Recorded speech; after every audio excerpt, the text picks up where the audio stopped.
program you are about to hear is fiction, science fiction. We make no guarantees, however, how long it will remain fiction. Exploring tomorrow.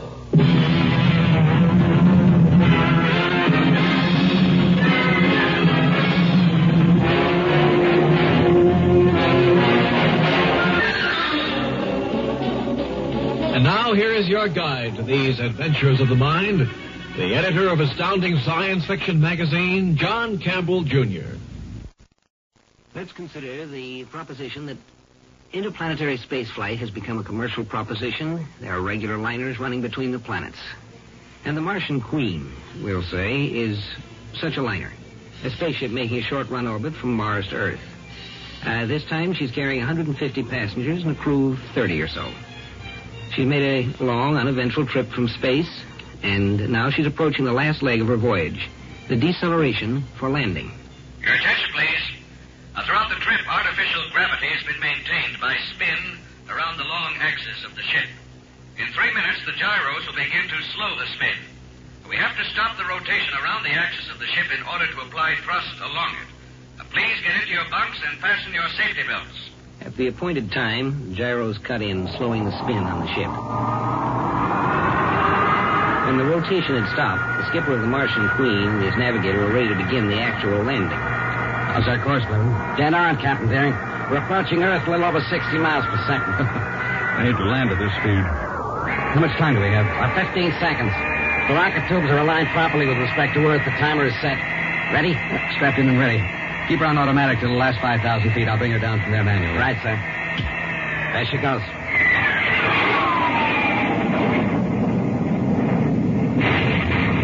Hey, Blue, the engine room. Get engineering on the intercom. We're out of control. We're dropping straight toward Earth.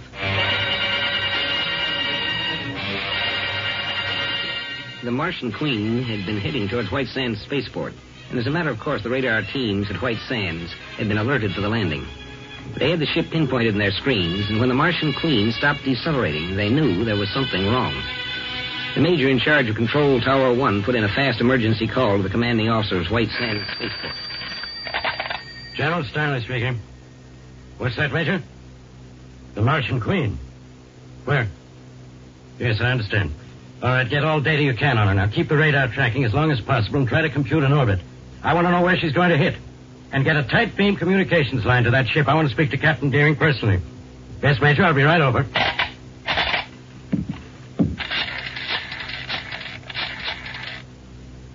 Sergeant, get my Jeep out in front fast. We're going to Control Tower 1. I'll be ready to gun it. This is a Class AAA emergency.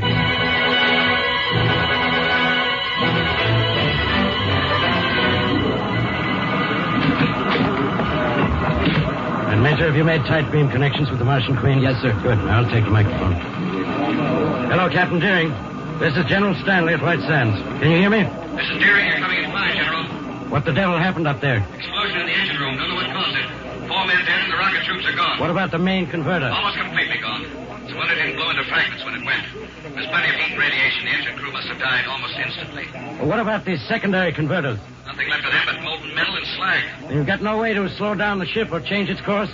No way whatever, General. Our only hope is that we don't hit Earth. If we are on a collision course, we're finished. I know. Let's hope you go on past Earth without hitting it. Now, we have a radar fix on you, but it isn't accurate at this distance. Now, get your navigator busy. Now, we want your coordinates and velocity as close as you can figure them. Oh, keep this line open. I'll call you as soon as I can get more information. Right. I'll get Blevin busy on those figures. Over. Over. Oh, Major. Yes, sir. Keep that line open no matter what happens. As soon as Captain Deering gives you those figures, have them coded and put through the big computer. Try to get a closer radar fix and put that data through the computer, too. I want an orbit on the Martian Queen that's as close as skin. You got it? Yes, sir. Good. And keep this whole thing quiet. Nobody is to know that the Martian Queen is in trouble till I've notified the Secretary of Special Affairs in Washington. Meanwhile, I'll have to use your phone.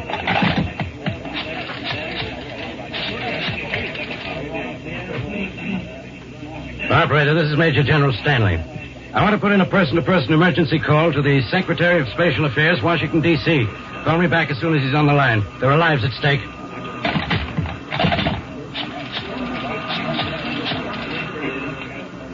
Hello, experimental station. General Stanley here.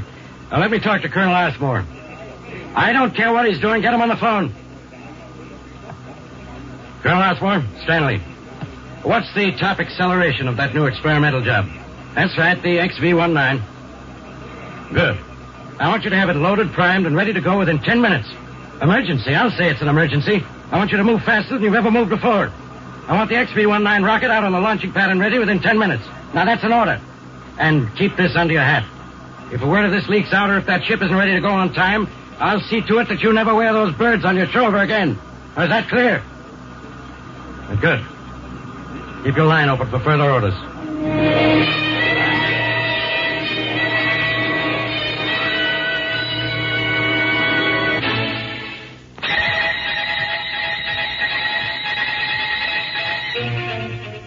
miles per second isn't terribly fast as far as celestial objects are concerned. But 60 miles per second is 216,000 miles per hour. And when the Martian Queen had had her accident, she was already close in to Earth. Something had to be done within the next 25 minutes. But what can be done in only 25 minutes? Captain, I just got word from First Officer Haggerty. There's trouble. Some of the passengers are getting space sick from being in free fall. They're wondering why the ship isn't decelerating. Just have to take it a while longer. Did you get those figures relayed down to General Stanley? Yes, they said to hold on and give us the data as soon as possible. But the passengers... I know. What did you want me to do?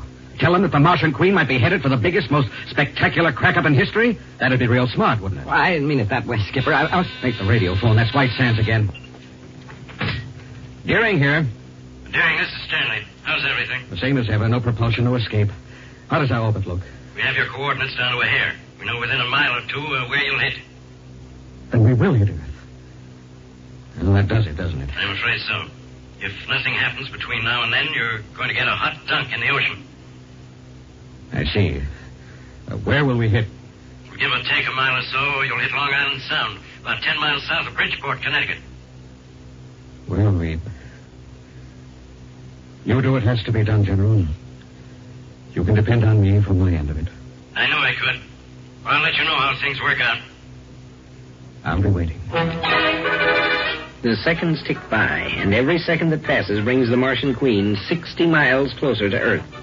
At that speed, it doesn't take long to move a few thousand miles.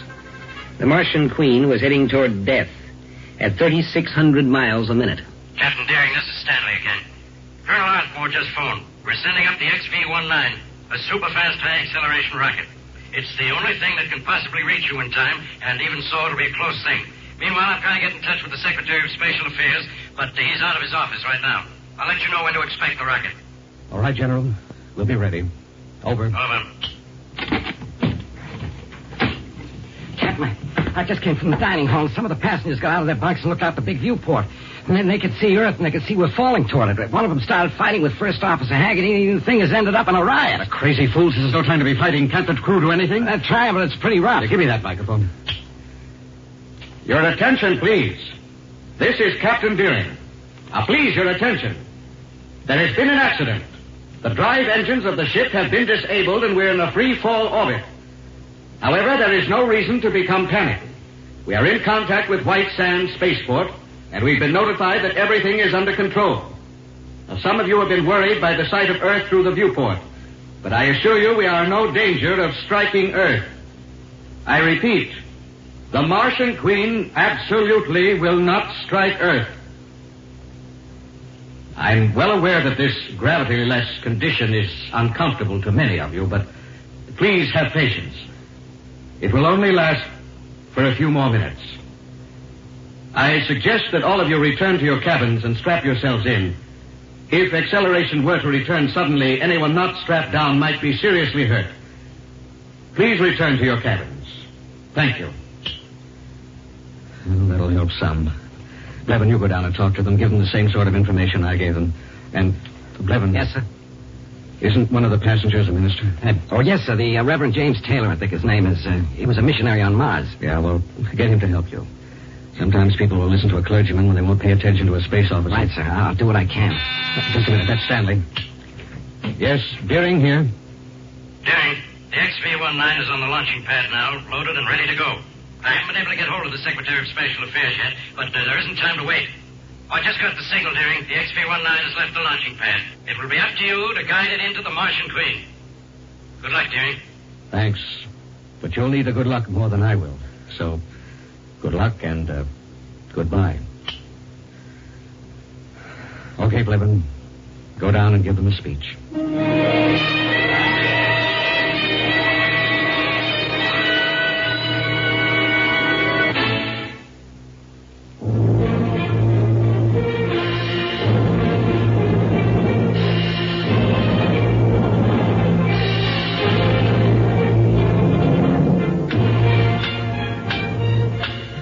Operator, this is Major General Stanley at White Sands Spaceport.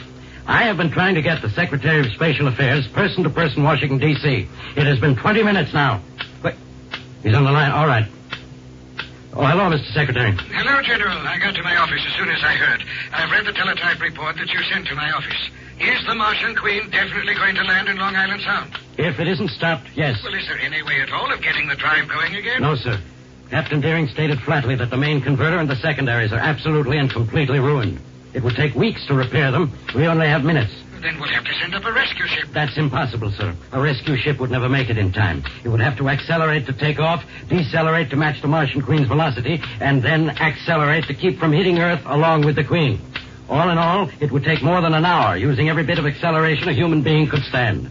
Then there's absolutely no way we can save them. None whatever, sir. There just isn't time. Well, just lucky this time, I suppose. Lucky? What do you mean? Well, it could have been worse. What if it landed in a populated area like New York City instead of Long Island Sound? You don't understand, Mr. Secretary. It isn't the Long Island Sound we have to worry about. It's the spaceship sound. What do you mean? Just what I said. It doesn't matter whether the Martian Queen hits Long Island Sound or New York City itself. The results will be almost the same. It's the sound waves, the noise that will do the damage. I don't quite understand. You know what happens when a supersonic jet plane flies too low over a city, don't you? At 1,500 miles an hour, the shock wave from a jet plane can break windows from miles around. What do you think will happen when that spaceship comes in at 216,000 miles an hour? It will flatten every structure within a 50-mile radius. If that ship hits Long Island Sound, New York City will be toppling in ruins before it ever arrives. From Newark, New Jersey to Hartford, Connecticut, that shock wave will knock over everything standing. Can we evacuate the area? In a few minutes, well, hardly. What do you suggest, General? There's only one thing we can possibly do. Send up a rocket with an atomic bomb in it and blow that ship into gas before it hits. Are you crazy, General? Blow up 180 innocent people? I can't permit that, and it's murder. Murder? Is it murder to kill people who are already doomed? Is it murder to save the lives of 20 million people? There must be another way. General, I order you to send up a rescue ship immediately. Listen, you blockhead. Do you understand that it is impossible to send up a rescue ship? Do you understand that I can't pull miracles out of a hat? We could no more get a rescue ship up there in time than we could catch the Martian Queen with our bare hands. You can't talk to me that way, General. I'm sorry. I'm simply trying to get you to understand there's only one way out. Those people in that spaceship are going to die, no matter what we do. It would be better if they died without taking a few million more people with them. There must be some other way. Do you have any suggestions? Well, no. Exactly. There isn't any other way. Now, do I have your permission to send up that bomb? No. We've got to think of something else.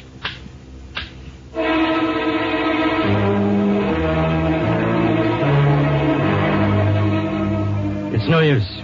I just looked at the clock, Mr. Secretary. It's too late to do anything at all now. Even if you ordered it, a rocket bomb leaving this instant would be too late. General, you have to do something. All those people... Don't worry, Mr. Secretary. The Martian Queen won't hit the Earth. There won't be any crash. I sent up an XV-19 rocket under robot control several minutes ago. It was loaded with a thermonuclear warhead. I would have liked to have had your permission, but there simply was no time.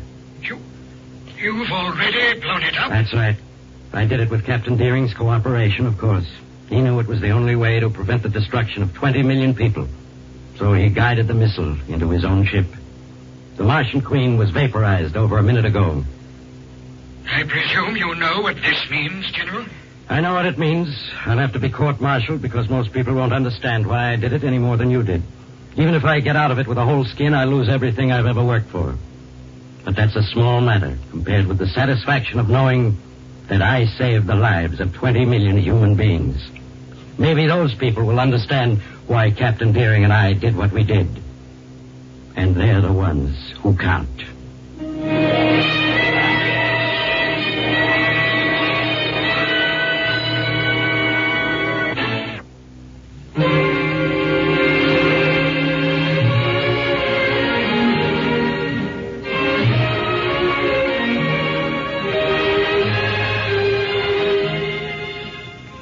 Yes, as time goes by, things do change, but the fundamental things apply.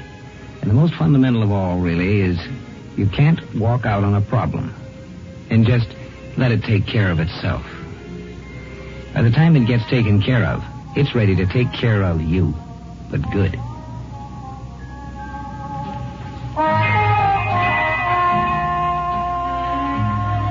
Join us each Wednesday and Friday night for a fascinating adventure in Exploring Tomorrow. Script was by Paul Anderson. Produced and directed by Sanford Marshall here in New York.